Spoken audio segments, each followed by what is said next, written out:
Hello! This is Reverend Don Lewis coming to you from the beautiful metaverse, and more specifically from beautiful Danville, Illinois, homeland of the Corellian tradition. And this is Midday with Reverend Don. Welcome.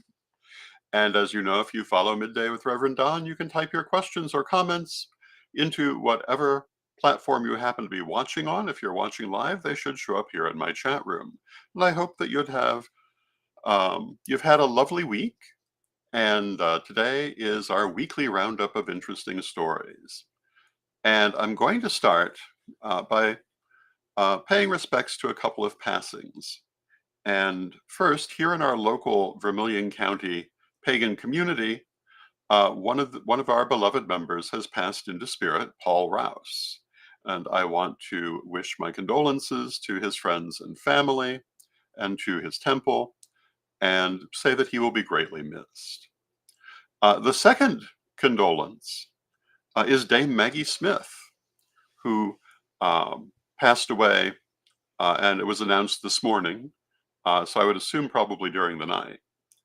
And she was 89 years old, so we can't exactly say she went too soon, but it would have been certainly lovely to have her still longer. She was a great figure in the entertainment industry, and I think I will probably talk a little bit more about her because I think a lot of pagans are among her fans, even though she was not actually connected to the pagan community. But I think her work was very popular with us. And of course, the third story is, again, Odin's Eye, um, which will be beginning this weekend. So getting back to Dame Maggie Smith. Dame Maggie Smith was a fascinating actress. I once heard, and hello to Pratik in the chat room. It's good to see you, Pratik. I once heard her described as an actress with a great ability to portray upper class women on the verge of hysteria. And although I think that is more accurate for some of her performances than for others, I must admit that she did have that ability. Um, she very commonly played dowagers of one sort or another, particularly late in her career, but even when she was still quite young, she was playing women far older than she herself was. I guess it's because she had a very grand manner, a very grand way of speaking that some um, directors associated with people of greater age. She was known for a number of roles. She was known for Desdemona in Othello back in the 1960s. She was known for Jean Brodie in the prime of Miss Jean Brodie. If you've not seen the prime of Miss Jean Brodie, it's a very interesting film. I think it's, well, obviously it's a very good film. And it's interesting considering that she later played Minerva McGonagall in the Harry Potter series, because this is also about a teacher at a boarding school. And very different character, very different school, and yet there's a certain similar feeling in some ways. Um, other interesting characters she played, obviously Minerva McGonagall. She played Wendy in Hook, and probably most prominent in recent years, she played the Dowager Countess Violet Crawley in Downton Abbey. And I've known many people who quite enjoyed Downton Abbey. And you know, Downton Abbey, I enjoyed it also. It's certainly a very beautifully mounted production. Hello to Janet in the chat room. It's good to see you, Janet. Um, it's been suggested that it's a little, how can we put it? A little cleaned up from the era in terms of how certain things might actually have been.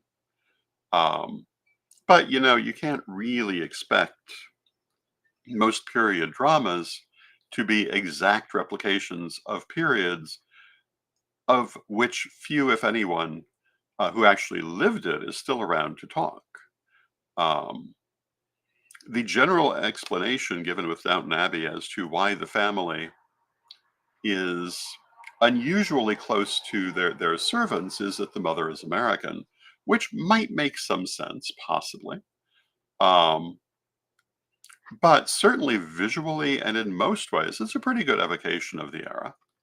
Um, it certainly is a very gentle evocation of that era. I always found that a very interesting period, um, which is to say that the early part of the 20th century.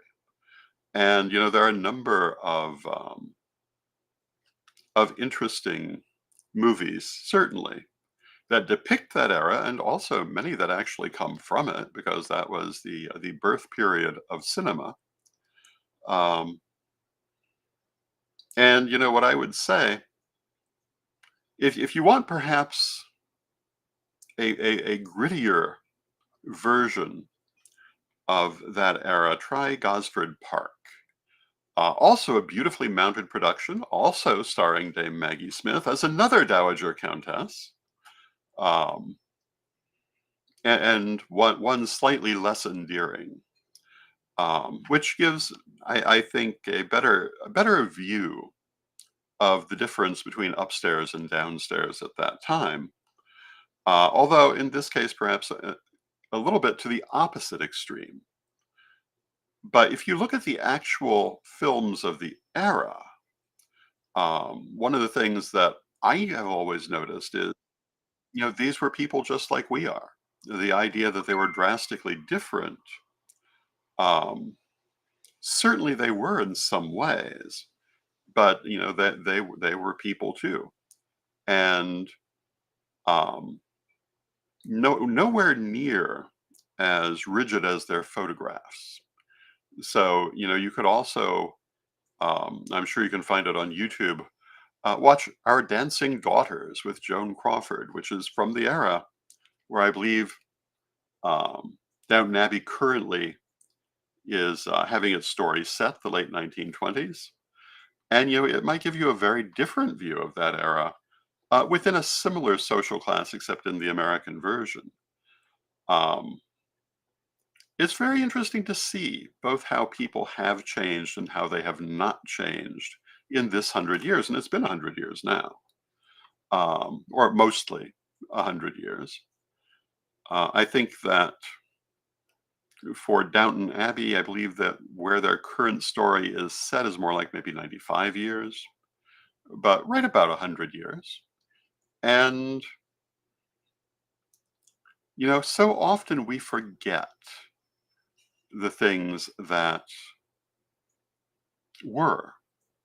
And unless we study history, we have no way to remind ourselves of how things really were, except what other people want us to see. One of the big problems I think that the United States has is a very false impression of what the past was like, which is created by two sources.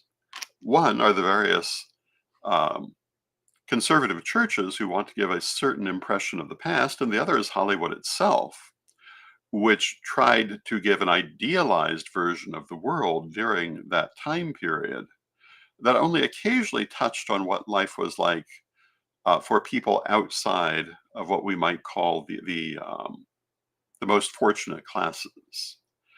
And um, that distorts our point of view. I think also, particularly once the Hays Code was put in force in Hollywood, minority communities were much harder to see there. And you could be left with the impression that those communities didn't exist in that era because they are erased from the screen or presented in very rarefied ways. But of course, that was not the case. Society had all the different people in it that it has now, and they were doing all the things they do now. Um, and yes, there were differences, but in the end, we're people. When we look back 100 years from now in some future incarnation, I don't know how we'll remember this era, but you don't have to look very far to see, certainly not all of them, but some members of the baby boomer generation who seem to have completely forgotten large parts of their own past. I've seen things about people of that age who are now, in many cases, elderly. Well, I think in all cases, elderly, but some more than others. Talking about things like modest clothing, like they didn't wear miniskirts and hot pants back in the day. I'm old enough to remember that. I'm Generation Jones, but most people would count that as late baby boomer. I remember what people were wearing. I remember what they were doing.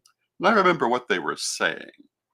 And I don't need to hear how conservative things were back then, though for certain people they were.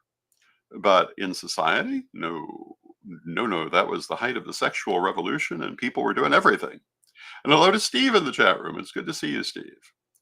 In fact, I think that if a young person from this generation could go back and look at the 60s or 70s from inside that period, they might be shocked by how different certain attitudes were, because in many ways we're far more conservative as a society now. Even though young people have access to all kinds of things they didn't have access to then. And, it stands to reason that would change how people look at things. That generation, in many ways, was fighting for access to things that their own older generation wanted to keep them from. And, one of the things I like to talk about a lot are the elders who feel no one will listen to them. Um, but, this is part of that too. If you want to be listened to, you need to be speaking realistically, and you need to remember what your times were like and be cognizant of what current times are like, and understand that what suited one time may not entirely suit another. And the drug, sex, and rock and roll attitude of the late 60s and 70s, is very mainstream today. It is not what most current metaphysical um, people regard as something they need to find somewhere. It's all around them. What they're looking for is much more metaphysical. And if you're still stuck in the idea of achieving a liberation that is in play everywhere, well, young people aren't going to understand that. So of course they're not going to listen. Along with many, many other things that can cause you not to be able to reach the audience you want. And, I've talked a lot about a number of these, but, first and foremost is you have to keep your communication to that audience open. And hello to Lolan in the chat room. It's good to see you, Lolan. Um, you have to have your communication channels open. You have to be speaking language they can understand, um, and saying things that are relevant to them. And, I myself,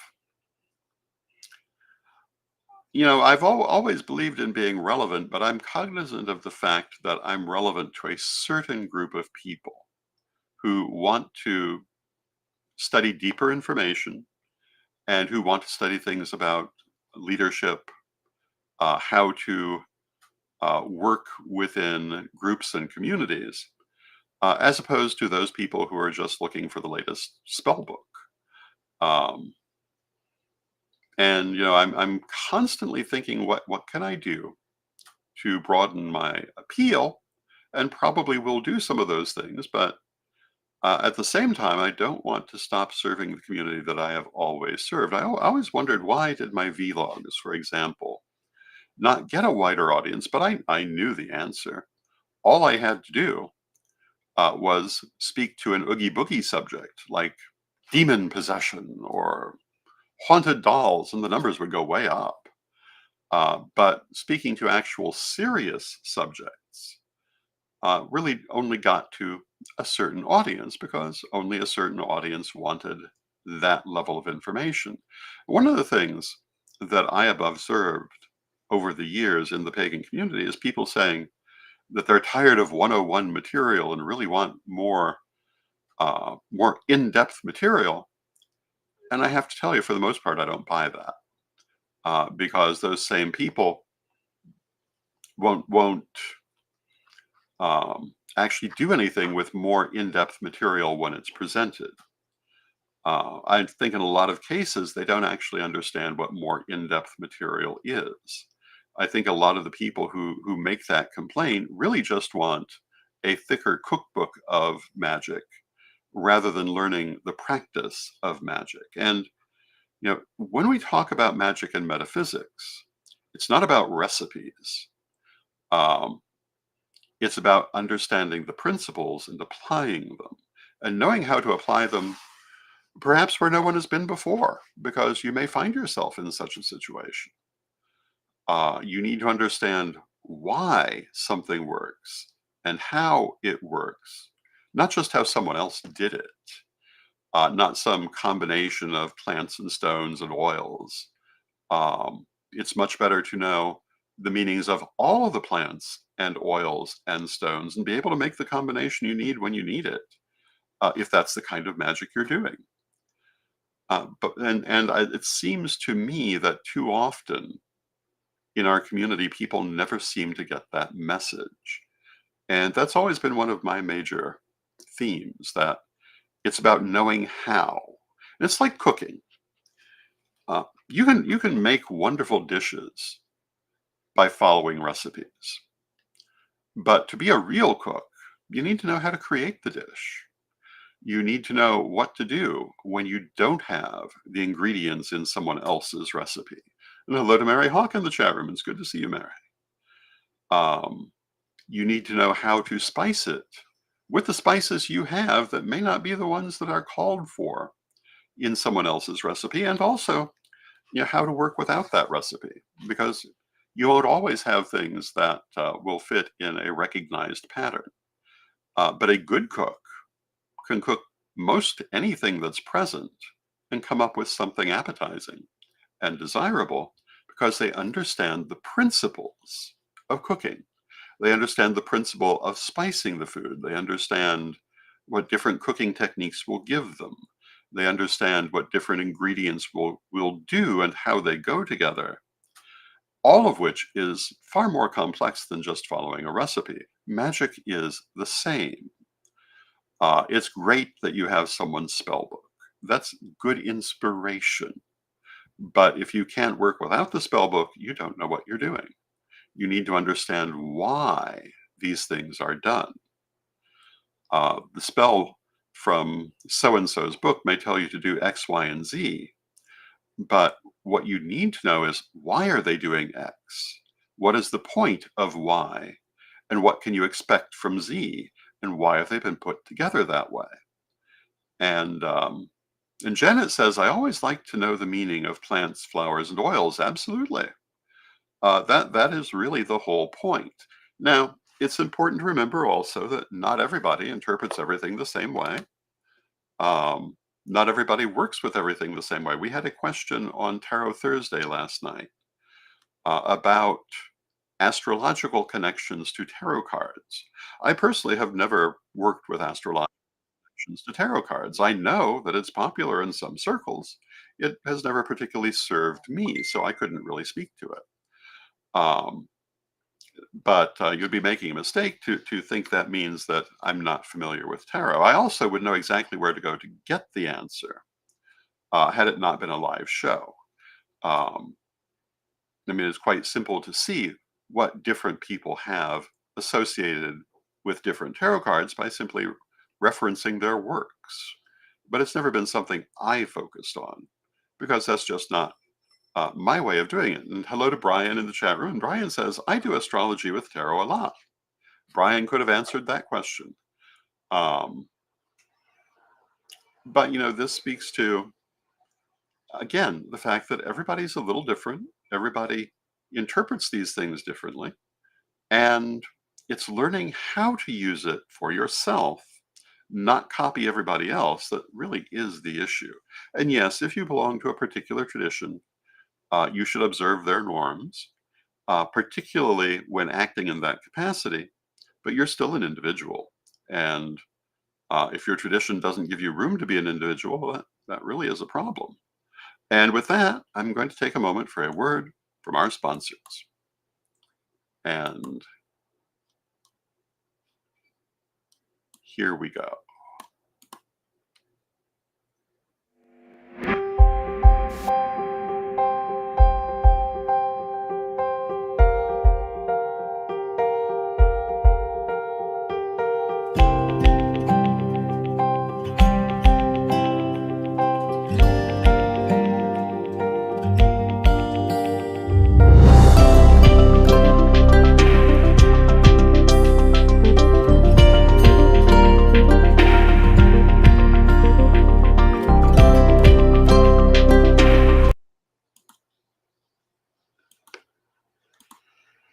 Ready to unlock the secrets of the universe?